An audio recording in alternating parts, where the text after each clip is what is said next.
everybody. Welcome to the Bfloshow podcast, the podcast that has more cast than pods.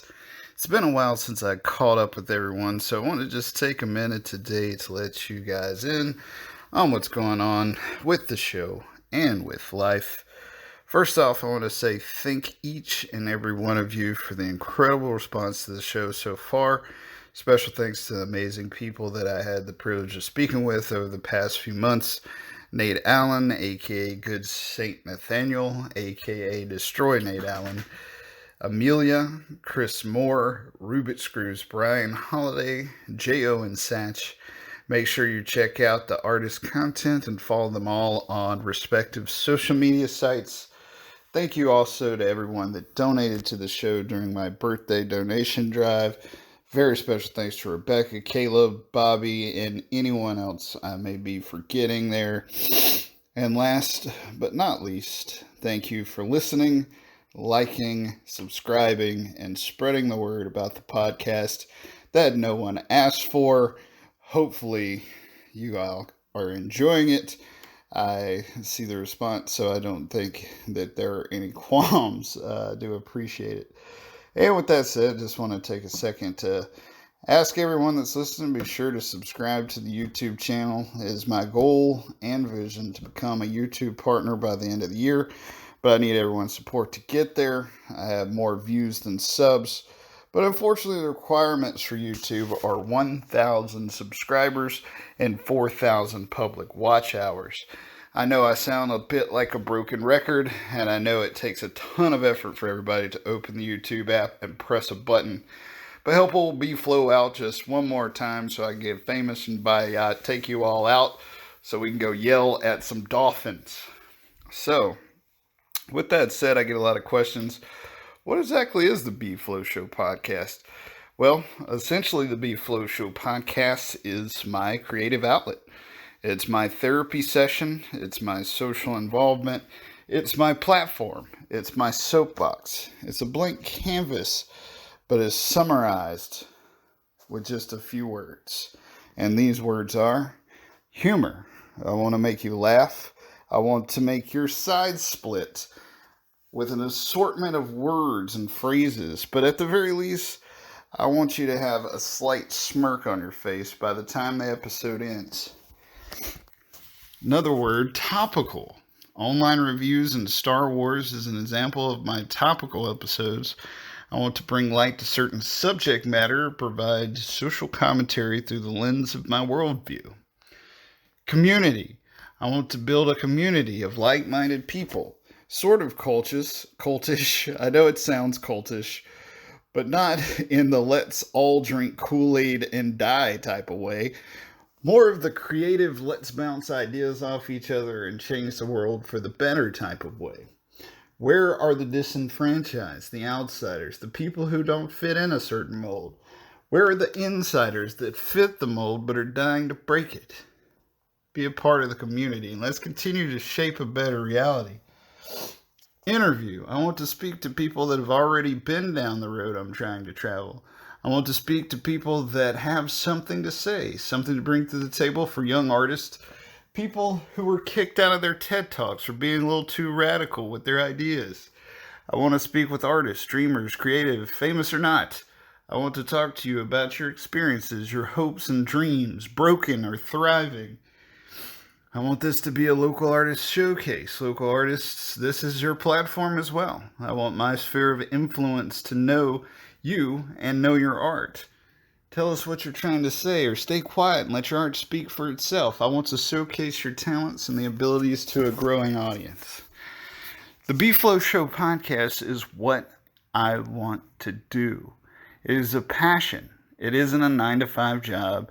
It doesn't pay the bills, but it's what I want to do. Many of you guys can relate that you're tired of having some corporation deciding whether or not you can put food on your table, having to jump through hoops and dance like a monkey for an organ grinder. This is me taking my life in my own hands, playing by my own rules, my own terms, and I want you on this journey with me, whatever that means and wherever that takes us. With that said, this journey began back in the 90s. I love radio shows.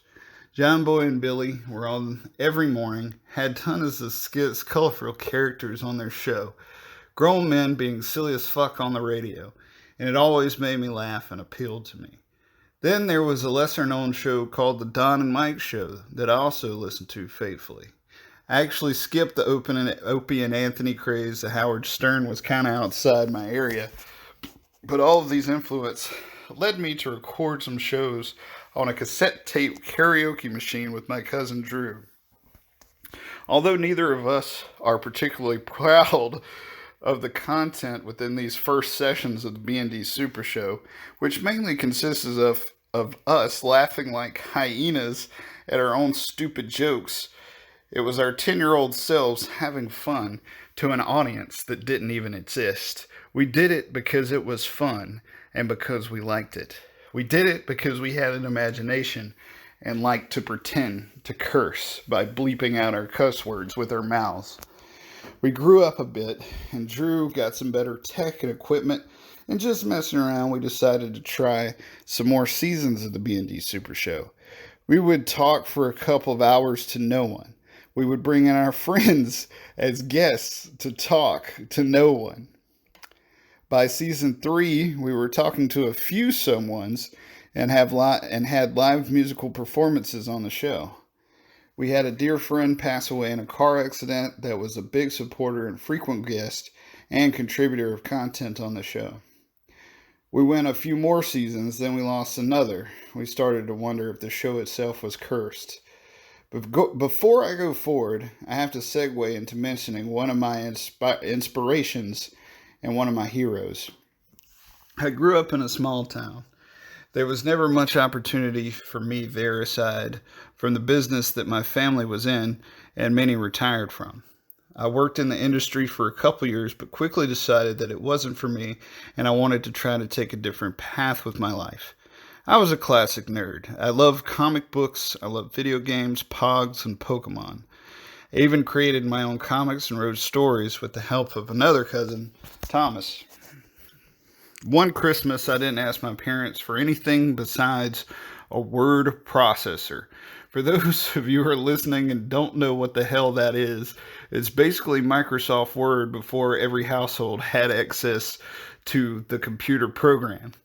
It was a souped-up electric typewriter that allowed you to type whole sentences before putting ink to paper so that you could fix any spelling errors and whatnot before you screwed up an entire page. I wrote a lot. Then I saw a couple movies in those early days that really spoke my language.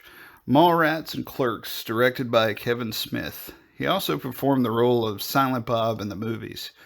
When Clerks turned 10 years old, I bought the anniversary DVD Clerks X. The Super Turbo edition had a documentary on it that told the tale of Kevin's success story. Basically, Kevin was a kid like me. He had seen a film that inspired him to be a filmmaker. He went to school, learned what he needed, dropped out, wrote a script, maxed out some credit cards for equipment, casted friends and family, and made a movie in the convenience/video store that he worked at. The work was just beginning for him after that. He was trying to get his movie shown in theaters. He was trying to make his art become his career, his passion, his job. And he succeeded when Miramax picked up Clerks to be shown in theaters across the United States. His story made me buy an 8mm Sony camcorder and just basically filming everything. People back then probably thought I was such a weirdo. Probably a lot like the guy from American Beauty who just kind of stares out the window and plastic garbage bags flying around. I was filming everything. I had tapes after tapes just because I knew I was going to be able to somehow put them all together and make this masterpiece of my life and kind of like, do what he did, like sell it somehow or, become a director. So I started writing and performing short films and projects as well. All my friends were cast, the storylines were there, but they were all in good fun. We had a blast, but I had no career. The movie gallery that I worked at the time went bankrupt due to Redbox and Netflix. I was replaced by technology.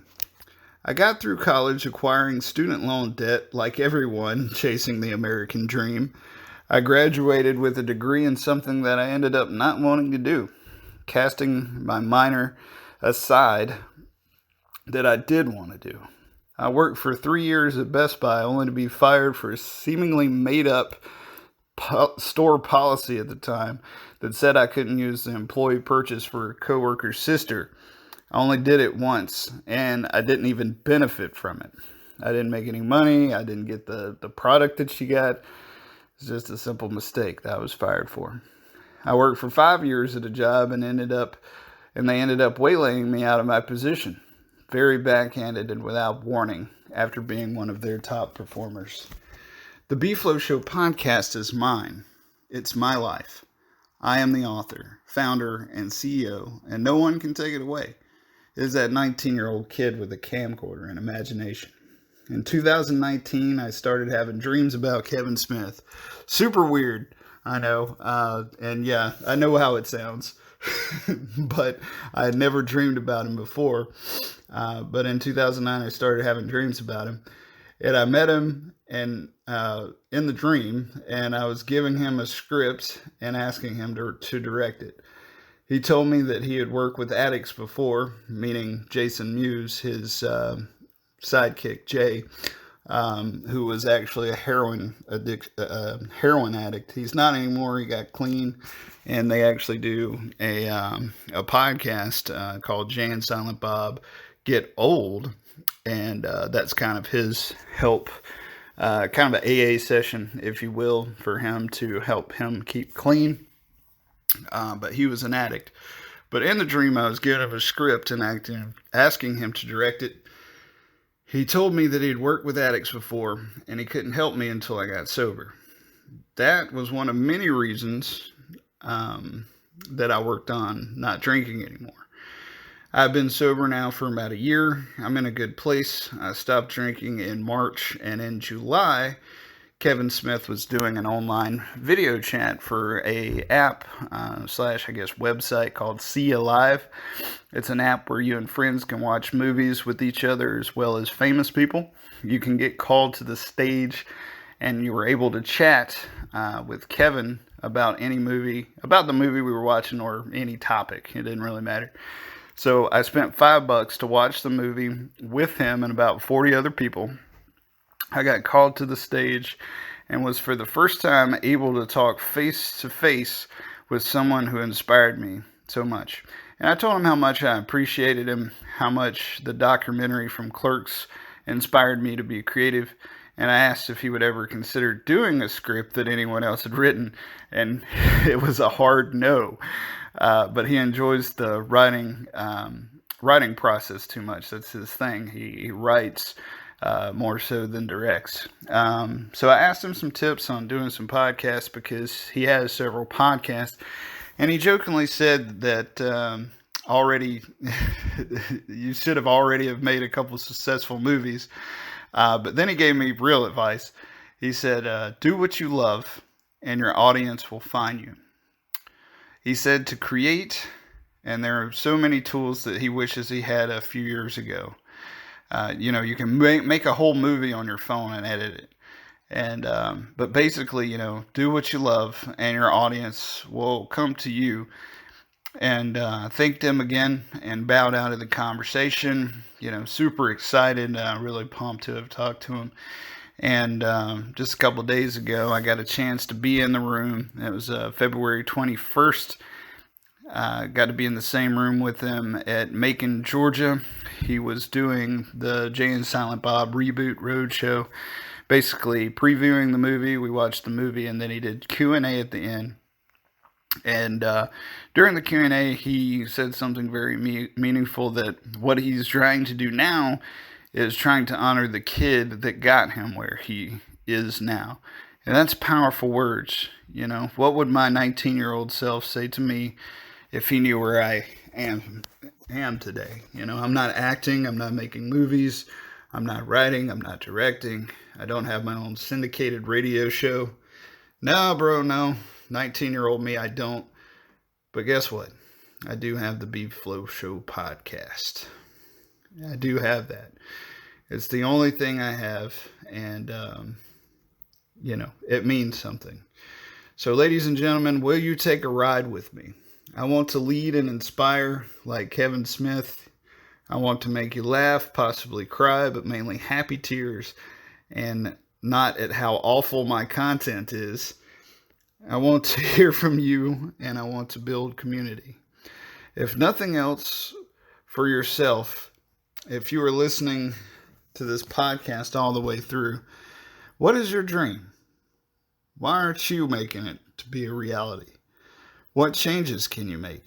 Baby steps toward a goal long forgotten. What is that dream you had before the corporate world sucked you in and stole 40 to 60 hours of your life each week? Or if you're happy, congratulations, and keep living the dream. Share your secrets with the world.